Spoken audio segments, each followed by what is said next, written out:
සුබ දවසක් මගේ යාළුවෝ හැමෝටම ඔන්න අදත් ඔයගොල්ලෝ එකතු වෙන ටෙක් පොඩ YouTube channel එකත් එක්ක. ඉතින් අද මම කතා කරන්න යන්නේ ගොඩක් දෙනෙක්ට තියෙන ප්‍රශ්නයක් ගැන. ඉතින් ගොඩක් දෙනෙක් මේ මගෙන් අහලා තිබුණා කොහොමද අපි සින්දුවක් මේ ඇසිඩ් එකට දාගත්තට පස්සේ ඒකේ පූඩ් එක කොහොමද අයින් කරන්නේ කියලා. ඉතින් ගොඩක් දෙනෙක් දන්නේ නැහැ සමහරු මේ පූඩ් මේ සින්දුවේ ඔරිජිනල් පූඩ් එකත් එක්ක මේ අපි දාන බීට් එකේ පූඩ් එක වැදිලා පොඩි අවුල් සහගත තත්ත්වයක් වෙනවා. ඒ අපි හදන DJ එකේ හරි ක්වොලිටිය ගන්න බැරි වෙනවා. ඉතින් මේකට විසඳුමක් විදියට ඇසිඩ් එකෙන්ම දීලා තියෙනවා අපේ දාන ඔරිජිනල් සින්දුවේ පූඩ් එක නැති කරන්න. ඉතින් අද මම කතා කරන්න යන්නේ කොහොමද අපේ ඔරිජිනල් සින්දුවේ පූඩ් එක නැති කරන්න කියලා. ඉතින් වැඩි කතා බහ නැතුව අපි යන් වීඩියෝ එකට. මේ විදියට මම ඔන්න ඇසිඩ් එක ඕපන් කරගන්නවා.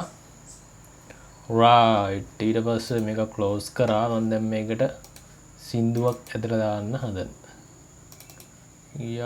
මේකට ගියා මියුසික්. මම දැන් එකක් ඇදලා දැම්මා. ඔන්න දැන් බීට් මැප් කරන්න යන්නේ නැහැ. මේක කැන්සල් කරනවා. right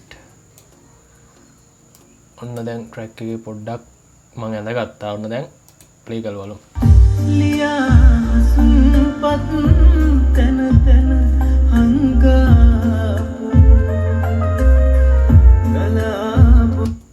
right ඉතින් ඔන්න ඔයගොල්ලෝ දැන් ඇහෙනවා ඇති මේ ඔරිජිනල් සින්දුවේ පූඩ් එක වදිනවා. ඉතින් අපි දැන් බලමු මේ පූඩ් එක නැති කරන්නේ කොහොමද කියලා.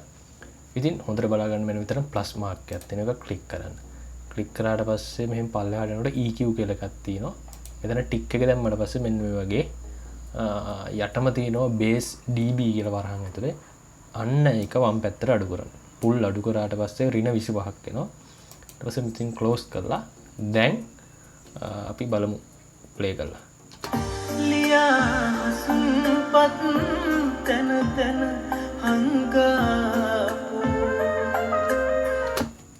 right ඉතින් ඔයගොල්ලෝ දැන් ඇහෙන්නේ නැති පූඩ් එක නැතුව තමයි ඇහෙන්නේ. හරි. ඉතින් මෙන්න මේ විදිහට තමයි ලේසියෙන්ම අපේ ඔරිජිනල් සින්දුවේ පූඩ් එක නැතුව අහන්නේ. ඉතින් ඔයගොල්ලෝ දැන් දන්නවා කොහොමද අපේ ඔරිජිනල් සින්දුව ඇසිඩ් එකට දැම්මට පස්සේ ඒකේ පූඩ් එක අයින් කරන්න කියලා. ඉතින් මේ වගේ වැදගත් වීඩියෝ බලන්න ටෙක් පොඩ YouTube channel එක අනිවාර්යයෙන්ම subscribe කරලා එකතු වෙන්න.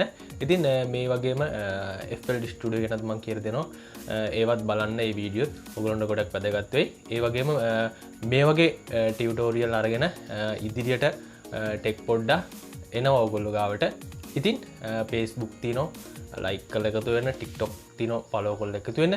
ඉතින් තවත් FL Studio පාඩමක්, Asset Studio පාඩමක් අරගෙන ඉක්මනට හමු මම ටෙක් පොඩ්ඩා. හැමෝටම ජය වේවා.